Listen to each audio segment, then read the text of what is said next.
Kita lanjut bahas PTT Dunia Para Dewa episode 168. Oke lah, gak usah banyak mang. Kita langsung masuk aja ke pembahasan.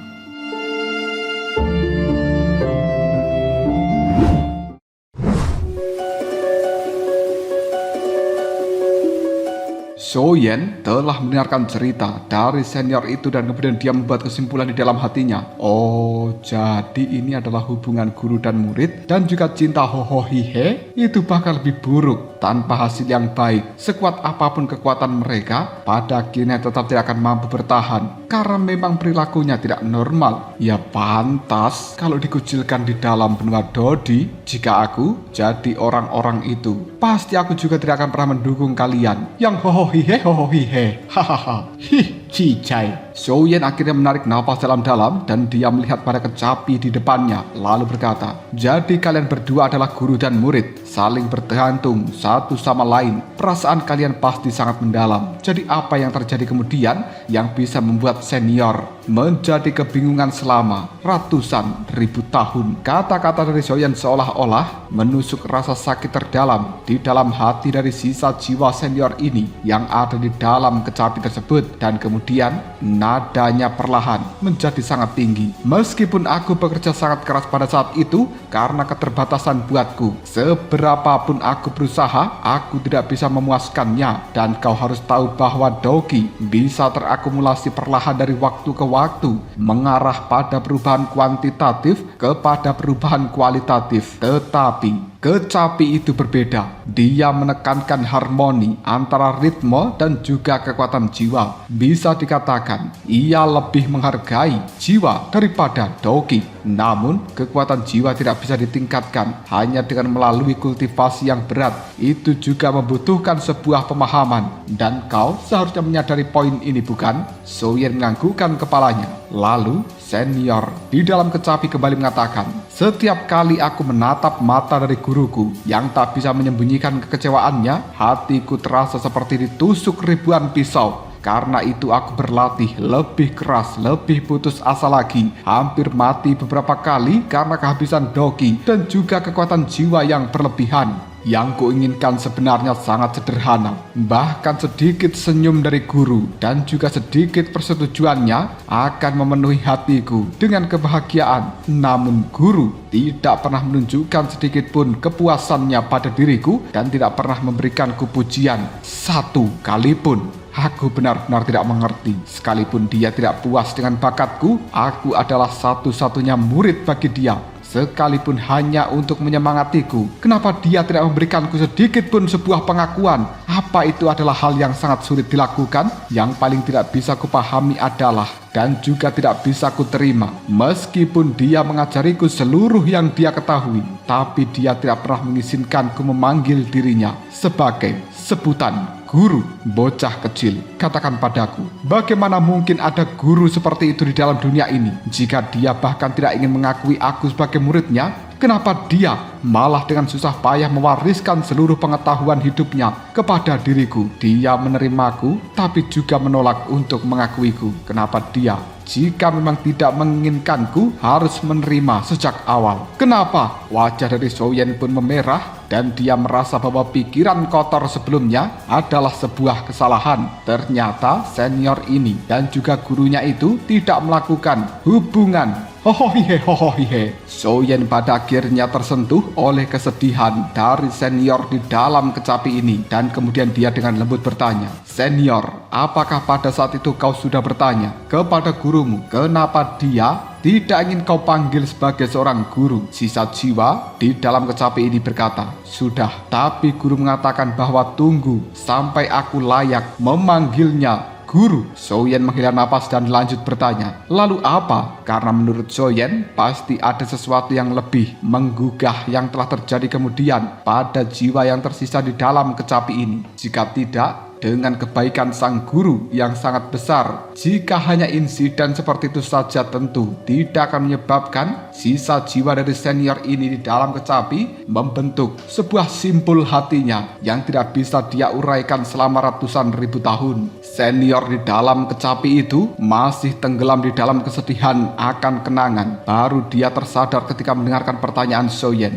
Nanti aku lebih memilih guru tidak pernah mengakuiku saja sebagai muridnya daripada aku harus mengalami kata-kata nanti yang tidak tertahankan itu. Kemudian suatu hari guruku telah terluka parah di dalam sebuah pertarungan. Itu adalah luka yang sangat-sangat serius. Luka yang bahkan tidak bisa disembuhkan guru dengan membakar kekuatan hidupnya sendiri. Saat itu aku ingin bertarung sampai mati untuk membalaskan dendam dari guruku. Namun dia malah menghentikanku dan mengatakan bahwa lawannya juga sudah menderita luka parah dan tidak akan hidup lebih lama lagi. Tepat ketika guru hendak meninggal, tatapannya pada diriku mulai melembut. Di dalamnya terdapat sebuah cinta yang belum pernah guru tunjukkan pada diriku sebelumnya. Tahukah kau, aku sangat bahagia. Pada saat itu sangat-sangat bahagia. Kupikir guru akhirnya mengakui keberadaanku. Muridnya yang tidak berguna ini. Aku memeluk tubuh dari guruku dan berteriak, "Guru, jangan tinggalkan aku sendirian."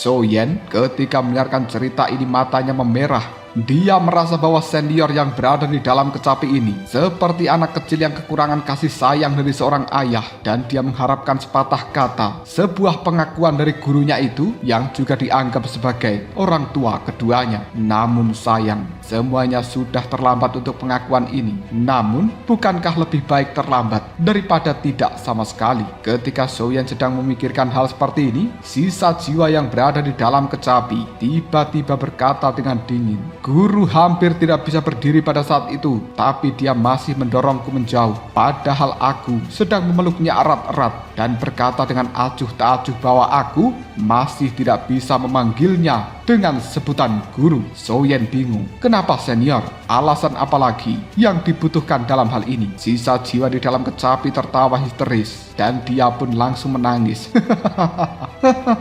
Hatiku hampir hancur saat itu. Aku menangis dan bertanya kepada guruku kenapa dia tidak mau mengakuiku sebagai muridnya, bahkan saat dia hendak pergi. Apakah karena aku terlalu tidak berguna? Perkembanganku terlalu lambat dan juga membuatnya malu. Tapi aku sudah berusaha sebaik mungkin. Tidak ada yang lebih banyak berkeringat di jalan pertumbuhan daripada diriku. Lagi pula guru akan segera meninggalkan dunia ini. Jika aku tidak bisa memenuhi kewajiban dan berbakti sebagai seorang murid, aku akan selamanya merasa tidak layak menerima ajaran guru sepanjang hidupnya. Dan aku tidak pernah menemukan sebuah kedamaian. Mampukah guru benar-benar membiarkanku yang telah mengikutinya sepanjang hidupnya akan terus hidup dengan sebuah penyesalan yang abadi? Apakah kau tahu apa yang dikatakan guruku pada saat itu? Soyen menggelengkan kepalanya. Sisa jiwa di dalam kecapi bergumam. Guru berkata, hanya ketika kau melampaui diriku barulah kau bisa memanggilku dengan sebutan guru. Saat itu aku tercengang. Guru adalah orang yang memiliki bakat luar biasa. Di saat-saat terakhirnya beliau sudah berstatus tahap akhir bintang 8 Dodi dengan kekuatan jiwa di alam Si tahap awal. Dan aku setelah berlatih dengan sangat tekun baru bisa mencapai terobosan alam Yi. Bahkan aku belum mencapai bintang 7 Dodi. Bayangkan saja, dengan bakatku bahkan mendekati kekuatan guru pun hanyalah sebuah mimpi belaka, apalagi untuk bisa melampaui dirinya. Bukankah guru bermaksud bahwa dia tidak akan pernah mengakui diriku sebagai muridnya untuk selama-lamanya? Soyen merasakan sebuah kesedihan yang mendalam dan dia ingin menawarkan kata-kata penghiburan, tapi tidak tahu apa kata-kata yang tepat. Sisa jiwa di dalam kecapi ini kembali berkata, maka pada saat itu aku berlutut di hadapan guru, memohon dengan getir, meminta izin agar aku bisa memanggilnya guru dan juga mengantarkan dirinya sebelum dia pergi untuk membalas kebaikannya dalam memberikan pengajaran padaku. Namun guru masih dengan keras kepala menggelengkan kepalanya, meninggalkanku dengan satu kalimat sebelum dia wafat. Soyen dengan gugup bertanya, apa yang dikatakan oleh gurumu? Mungkin ini akan menjadi sebuah kunci yang bisa membantu sisa jiwa di dalam kecapi untuk menyelesaikan keraguannya. Sisa jiwa itu terdiam sejenak lalu mengatakan, guru berkata bahwa semua jawaban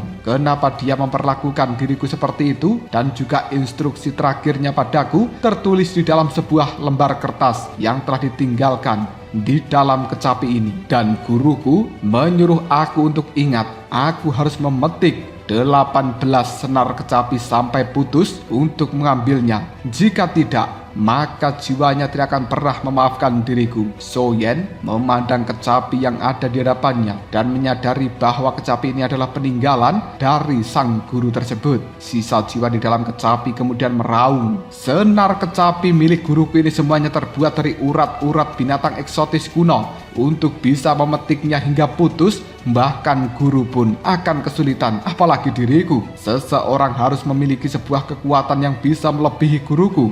Bukankah ini sama seperti sebelumnya? Artinya dia tidak akan pernah mengakui diriku sebagai muridnya, dan dia tidak akan pernah mengakuiku bahkan setelah dia mati. Sisa jiwa di dalam kecapi ini menangis terseduh-seduh yang kemudian air matanya merembes keluar dari dalam kecapi yang kemudian terjatuh di lautan kesadaran jiwa milik Soyen. Sisa jiwa itu berkata kembali, namun aku tetap tidak berani melanggar kata-kata terakhir guruku, meskipun aku merasa itu adalah hal yang mustahil untuk aku capai. Jadi hari demi hari, tahun demi tahun, aku terus memetik senar kecapi ini, mendedikasikan diriku sepenuhnya untuk kultivasi pada kekuatan kecapi. Pada saat aku memetik senar demi senar, hingga senar ke-18 putus, entah berapa tahun telah berlalu, tanpa kusadari aku telah mencapai tingkat puncak bintang 8 Dodi, dan kekuatan jiwaku juga telah mencapai tahap awal dari alam Si. Bahkan aku akan segera menerobos ke tahap menengah. Pupil mata Soyen langsung menyipit penuh keterkejutan. Puncak kekuatan bintang 8 Dodi, kekuatan jiwa yang akan segera mencapai tahap menengah dari alam Si. Tidak pernah membayangkan bahwa senior ini didorong oleh sebuah obsesi, membuatnya bisa mencapai kekuatan yang luar biasa itu hanya dengan bakat yang biasa-biasa saja.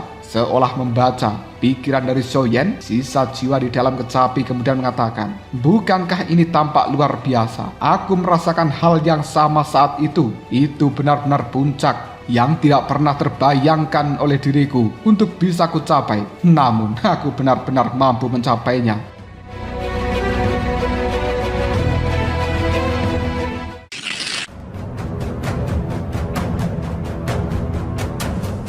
Soyen bertanya, bolehkah aku bertanya pada senior, bagaimana kekuatan jiwa Anda bisa mencapai alam tahap Si? Soyen semakin penasaran, hanya dengan bakat biasa-biasa saja mencapai terobosan dari kekuatan jiwa di alam tahap Si. Bukankah seharusnya ada jalan pintas untuk meningkatkan kekuatan jiwa ini? Jika Soyen bisa memahaminya sedikit saja, maka mencapai terobosan kepada kekuatan jiwa alam tahap Yi pasti akan sangat mudah. Soyen tak mampu menahan kegembiraan ketika dia memikirkan hal seperti ini. Sisa jiwa di dalam kecapi kemudian mengatakan, semua ini adalah karena guruku. Pesan dari guru menjadi sebuah motivasi terbesar bagi kultivasiku yang aku jalani dengan tekun. Aku telah berlatih siang dan malam, membawaku pada sebuah pencerahan yang tiba-tiba di dalam alam kekuatan jiwa itu. Kemudian aku menyadari bahwa bakatku tidak seburuk yang aku kira. Sebaliknya aku termasuk orang yang telah mencapai kebesaran di usia lanjut dalam jalan kultivasi yang disebut sebagai orang berkembang. Di usia lanjut berarti bahwa pengalaman hidup dan juga pasang surut di paruh pertama kehidupan seseorang pada akhirnya akan menempa sebuah kunci untuk membuka bakat bawaan yang cemerlang, yang awalnya tersembunyi jauh di dalam lautan kesadaran. Soyen langsung kehilangan semangat. Khayalannya untuk mengambil sebuah jalan pintas tampaknya telah langsung tiada. Sisa jiwa di dalam kecapi berkata kembali, namun bukan semua itu yang membuatku paling bahagia, tapi ini adalah akhirnya aku bisa mencapai puncak yang telah dituntut oleh guru dari diriku pada saat itu. Tapi ketika aku tak bisa menahan kegembiraan di dalam batinku, Tanganku gemetaran saat aku perlahan membuka tubuh dari kecapi ini dan juga mengeluarkan selembar kertas itu. Tahukah kau apa yang tertulis dalam lembaran kertas tersebut? Soyen dengan jantung berdebar dan penasaran dia bertanya, memangnya apa isi dari kertas yang ditulis oleh gurumu senior? Sisa jiwa ini tertawa. Tidak ada satupun tulisan, hanya selembar kertas yang kosong. Tiba-tiba saja selembar kertas kosong itu muncul dari dalam kecapi dan melayang di depan Soyen. Melihat ekspresi terkejut dan juga Soyen yang terdiam, sisa jiwa di dalam kecapi ini berpikir bahwa Soyen juga sama gigihnya seperti dia di masa lalu. Mungkin ada rahasia tersembunyi di dalamnya, atau mungkin sebuah tulisan di atasnya yang membutuhkan sebuah metode khusus untuk memunculkan tulisan itu. Kau sekarang pasti berpikir begitu kan? Kau benar-benar sama seperti apa yang kupikirkan. Soyen tidak mendengarkan kata-kata dari sisa jiwa ini dan otaknya bekerja lebih keras. Soyen terus melihat pada kertas kosong yang melayang di hadapannya, menghubungkannya dengan potongan-potongan cerita yang telah dijelaskan oleh senior di dalam kecapi itu. Soyen seolah-olah telah merasa mampu menyingkirkan lapisan kabut yang telah menyeliputinya, dan kemudian pikiran dari Soyen bertahap berubah menjadi jernih. Sisa jiwa di dalam kecapi terus melihat pada Soyen yang masih terdiam, dan kemudian dia mengatakan, metode apapun yang kau pikirkan, bagaimana mungkin aku juga tidak memikirkannya.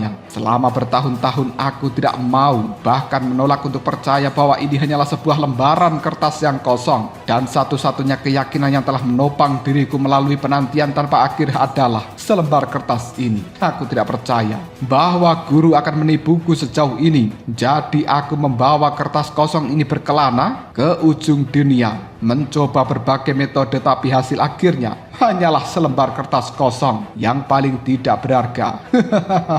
Awalnya aku mengira setelah bertemu dengan guru aku akan memiliki seseorang yang bisa mengenaliku secara luar dan dalam, dan masa depan yang gelap tanpa harapan, akan memiliki sebuah penghiburan dan juga harapan yang baru. Namun aku tidak pernah menyangka bahwa bahkan guru terdekatku pun menipuku.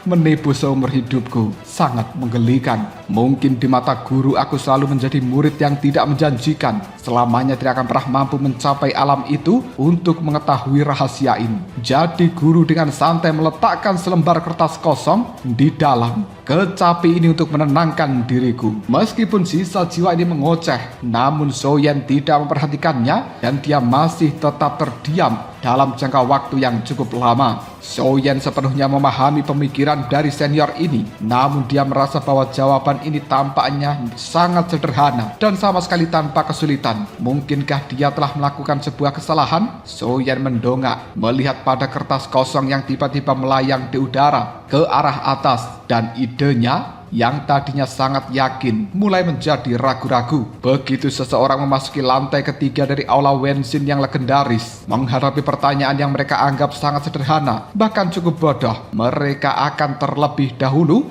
meragukan apakah penilaian mereka sendiri salah. Ini adalah sifat hati manusia, tidak terkecuali bagi seorang Soyen. Setelah hening sejenak, Soyen bertanya, "Senior, apakah kau tidak mengerti kenapa gurumu tidak mengakui dirimu sebagai muridnya, bahkan di akhir kematiannya? Dan terlebih lagi, kau tidak mengerti kenapa dia mengatakan ada sebuah pesan di dalam kecapi, tapi sebenarnya itu hanyalah sebuah lembaran kertas kosong. Apakah ini masalahnya yang mengganggu dirimu, senior?"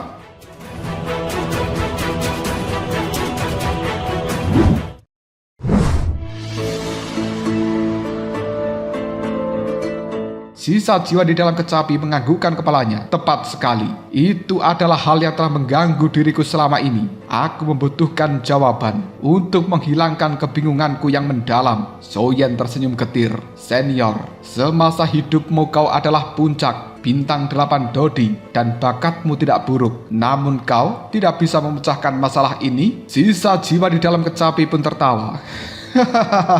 "Kau benar. Masalah yang telah kupikirkan sepanjang hidupku tak kunjung kupecahkan. Bagaimana mungkin seorang pemuda sepertimu yang belum lama hidup bisa memahaminya? Aku benar-benar bingung. Mungkin aku hanya ingin menemukan seseorang untuk mendengarkan kesedihanku saja. Seolah-olah sisa jiwa di dalam kecapi itu telah salah paham dengan maksud Soyen. Dia pun tertawa terbahak-bahak dan juga histeris sampai air mata yang keluar darinya berubah menjadi warna merah. Dan setiap tetesan air mata itu seperti hati yang telah hancur. Melihat hal seperti ini membuat hati dari Soyen menjadi cukup gelisah. Apakah kesabaran dari sisa jiwa ini telah habis? Namun detik berikutnya, sisa jiwa itu pun mengatakan, "Terima kasih telah mendengarkan diriku. Mengucapkan kata-kata yang membuatku merasa jauh lebih baik. Sekarang kau akan menanggung kebingunganku ini dan selamanya menemaniku di dalam kegelapan." Setelah mengatakan hal seperti itu, sisa jiwa memiliki niat yang sangat luar biasa. Jahatnya perlahan muncul dan sampai merembes keluar dari dalam kecapi tersebut. Menghadapi kematian yang sudah berada di depan matanya, keringat dingin mengalir di tubuh dari Soyen. Soyen tidak lagi bisa bersikap dengan tenang. Pandangan matanya tertuju pada 18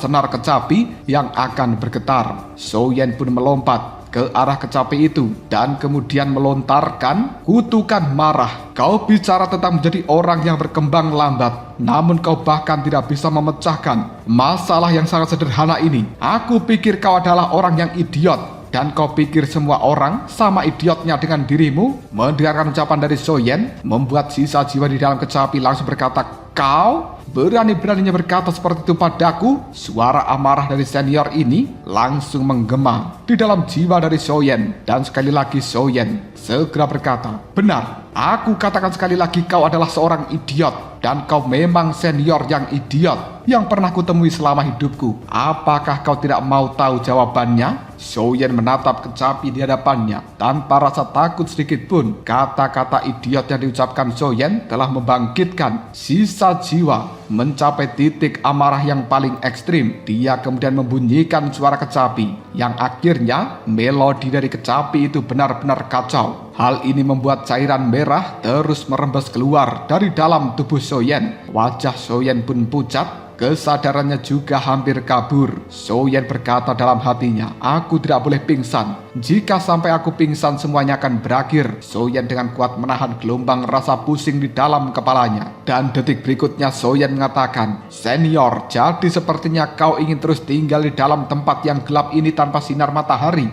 untuk selama mungkin dan bahkan beberapa ratus ribu tahun lagi ya." Sisa jiwa di dalam kecapi itu kemudian berkata, "Dasar bocah sialan, berani-beraninya kau menyebutku sebagai orang tua idiot. Jika bukan karena ingin mendengarkan apakah kau benar-benar bisa menyelesaikan kebingungan dari diriku, aku sudah pasti menghabisimu hanya dengan satu jentikan jari." Soyen menghela napas lega. "Senior, jika aku sebagai junior ini tidak bisa menyelesaikan kebingunganmu, maka senior boleh menghukumku setelah ini. Tapi kumohon, berikan aku waktu untuk berbicara." Emosi dari sisa jiwa di dalam kecapi sedikit mereda dan kemudian dia menenangkan dirinya sambil mengatakan, Bicaralah dengan cepat." Soyen mengepalkan tinjunya lalu dia mengatakan, "Bolehkah sebelumnya aku bertanya pada senior, apa alasan gurumu tidak pernah mengakuimu sebagai muridnya adalah karena tingkat kultivasimu yang terlalu rendah?" Sisa jiwa sedikit ragu. "Bisa dibilang begitu." Soyen bertanya kembali, "Lalu bagaimana tingkat kultivasi senior saat ini jika dibandingkan dengan gurumu pada saat itu?" Sisa jiwa pun menyadari sesuatu lalu dia mengatakan, "Sedikit lebih kuat daripada guru." Soyen kemudian berkata kembali, "Apakah gurumu pernah mengatakan bahwa selama senior melampauinya, dia akan mengakuimu sebagai muridnya?" Sisa jiwa itu menganggukkan kepalanya lalu berkata, "Benar, itu benar sekali." Sisa jiwa ini kemudian sedikit tersadar. "Jadi aku sekarang telah memenuhi persyaratan guru. Aku sudah menjadi murid dari guru."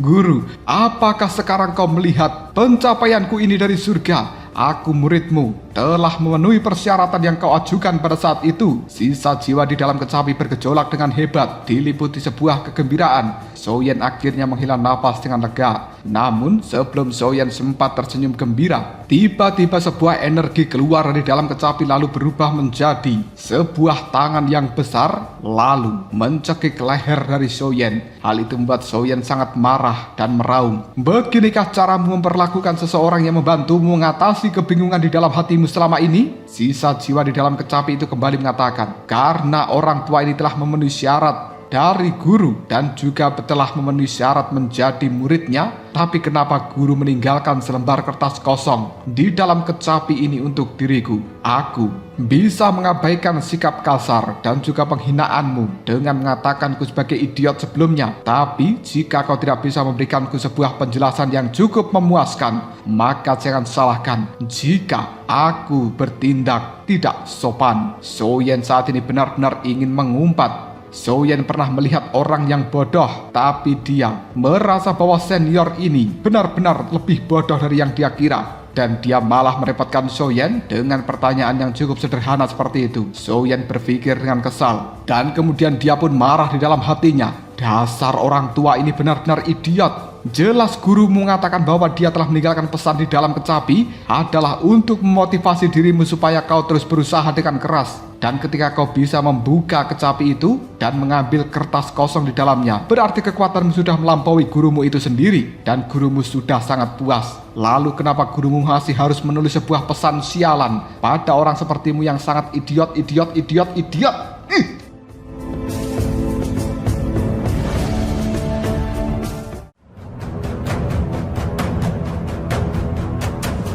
Lalu, apakah yang akan terjadi selanjutnya? Mungkinkah Soyen akan berani mengatakan seperti kata-kata di dalam hatinya itu dan memberikan jawaban yang sangat memuaskan pada senior di dalam kecapi ini? Karena jika sampai Soyen salah satu kata pun, nasibnya akan tamat. Jika kalian penasaran, tunggu aja jawabannya di next video. Ngobrol Sob.